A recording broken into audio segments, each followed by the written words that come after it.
आज के वीडियो में पीएच मान को चित्र और उदाहरण सहित आसान भाषा में समझाएंगे, जिसके अंतर्गत पीएच मान की परिभाषा अर्थात पीएच मान किसे कहते हैं, पीएच का फुल फॉर्म, पीएच मान का प्रयोग, पीएच मान की खोज किसने की, पीएच मान की जो स्केल होती है उसको समझाएंगे और दैनिक जीवन में पीएच मान का महत्व क्या है, सब कुछ आसान तरीके से समझाएंगे। चलिए शुरू करते हैं। सबसे पहले जानते हैं कि पीएच मान किसे कहते हैं। तो अम्लों एवं क्षारकों के जलीय विलयन में हाइड्रोजन आयनों की सांद्रता मापने की इकाई पीएच कहलाती है।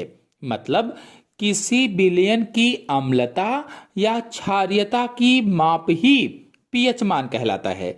सरल शब्दों में कहें तो पीएच हमें बताता है कि कोई पदार्थ कितना अम्लीय है या कितना क्षारीय है। यानी कि पीएच मान हमें बताता है कि कोई चीज कितनी खट्टी या कितनी कड़वी है।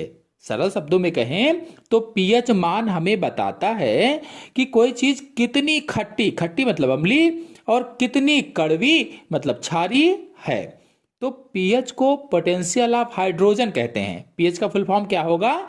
तो पीएच का फुल फॉर्म होता है पोटेंशियल ऑफ हाइड्रोजन, या फिर पावर ऑफ हाइड्रोजन भी कहा जाता है, या फिर हाइड्रोजन की शक्ति भी कहते हैं। पीएच का प्रयोग क्या है? तो जैसे हम बुखार नापने के लिए थर्मामीटर का इस्तेमाल करते हैं, वैसे ही कोई चीज कितनी खट्टी है यानी कितनी अम्लीय है या कितनी कड़वी है यानी कि कितनी क्षारीय है, उसे नापने के लिए पीएच स्केल का इस्तेमाल किया जाता है। चलिए अब जानते हैं कि दैनिक जीवन में पीएच का महत्व क्या है, रियल लाइफ में एग्जाम्पल क्या होते हैं इसके। तो पहला है पाचन तंत्र। तो हमारे पेट में HCl एसिड यानी अम्ल होता है जो खाना पचाता है। अपच की स्थिति में पेट में अम्ल की मात्रा बढ़ जाती है, जिससे दर्द और जलन होती है। इसे दूर करने के लिए एंटासिड का प्रयोग किया जाता है। फिर दूसरा है दांतों का सड़ना।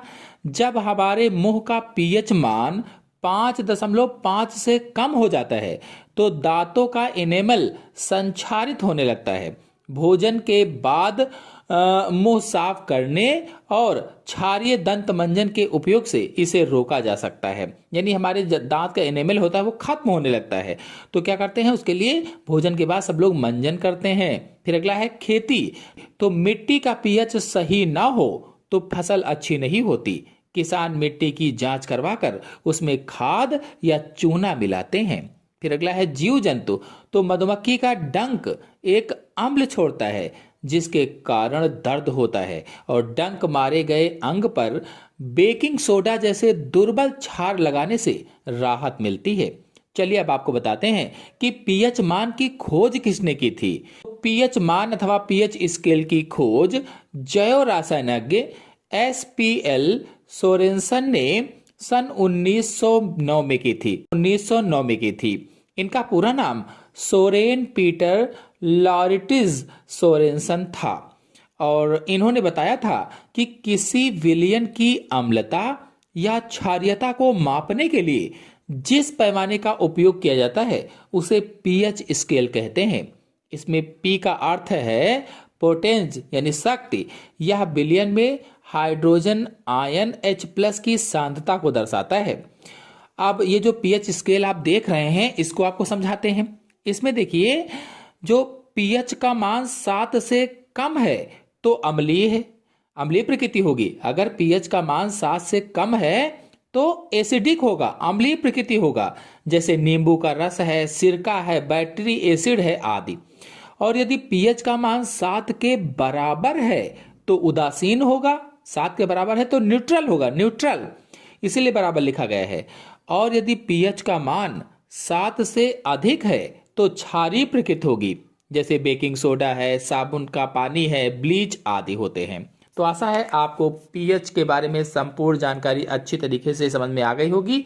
आ गई हो तो वीडियो को लाइक कीजिए, शेयर कीजिए। धन्यवाद।